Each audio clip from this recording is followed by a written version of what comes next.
Sonny Rollins took a 2.5 year sabbatical from performing and recording, and he spent 2.5 years just practicing all day. And when he returned to performing and recording, playing with musicians, he said people were telling him that he sounded the same as he did before. So after 2.5 years of developing himself, that was what he was hearing from people. And Pat Metheny talks about how when he released his first album, Bright Size Life, not many people cared about it, or it wasn't particularly revered or reviewed in any significant way or in a positive way. But now it's in the Smithsonian, And what Pat Metheny talks about is you really have no control as to how people are going to respond to your music. All you have control over is what you do with your music, and just to try to do your best, because it might take 50 years for people to get hip to what you're doing. And yeah, it's like no matter what people think of what we're doing, we still want to just focus on what we think is most important, which is the music, at least for someone like myself. Someone left a comment under the video that I released a couple days ago of me playing one of my tunes. And he was saying, genius level music that has 11 likes. And I've heard people call me a genius throughout the years. It's a little embarrassing for me to say this, but I don't know how many people, but more than 10.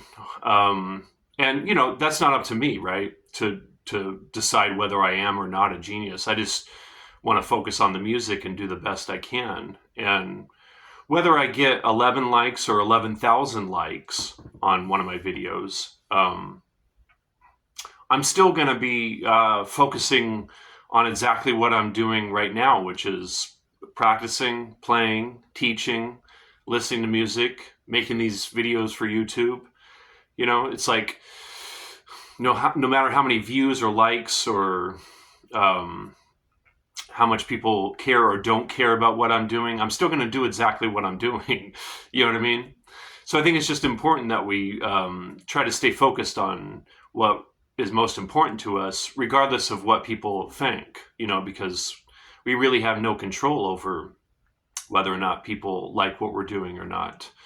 And, I made a video recently about the curse of being an artist. And, it's like every time I put something out, whether it's just a video like this or me playing or whatever, I hear all the flaws, and that's just part of being a musician and human being that's trying to get better. We're always going to see where we can improve, because that's how we get better, right?